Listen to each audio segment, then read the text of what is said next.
Okay, eto na yung video kung paano natin tatanggalin yung check engine display gamit lamang itong J-Find OBD2 scanner. Eto nga yung nangyari nung nakaraan, nag-check engine dahil nga nasira yung battery at kahit nagpalit na ako ng bago ay hindi na nawala yung kanyang check engine display. At dito, tinanggal ko na nga yung takip ng 3-pin socket dahil dito po ikakabit yung ating scanner. Bale, yung J-Find nga pala natin ay may kasama ng 3-in-1 cable na pwede sa iba't ibang klaseng motorsiklo. At syempre, yung gagamitin natin dito ay yung pang Yamaha 3-pin. At i-on yung susi ng motor at kahit hindi na paanda rin ay okay lang. At saka ko isinalpak yung OBD2 scanner. At kailangan din i-on yung Bluetooth at kailangan nyo ring mag-install ng kagaya nitong car scanner.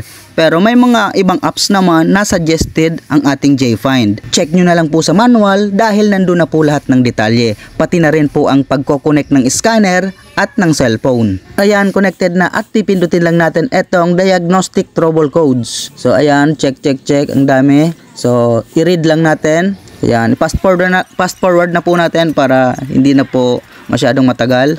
Ayan, kung mapapansin nyo, merong ECU address at dollar pang nakalagay. Hayaan nyo lang po yan matapos or pwede nyo na rin pindutin etong clear OBD2.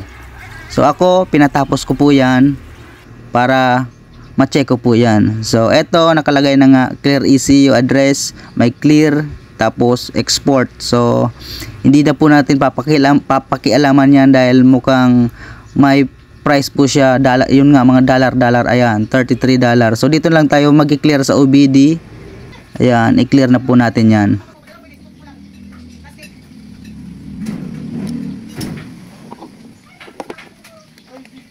Okay, DTC clearing completed. So, tapos na po yung pag-clear natin at wala na nga po siyang check engine display. Try nga nating paandarin. Ayun! Kaya't ano pang hinihintay nyo? Bumili na rin kayo ng sarili ninyong J-Find OBD2 scanner para kayo na mismo ang magdadiagnose at magtatanggal ng check engine display.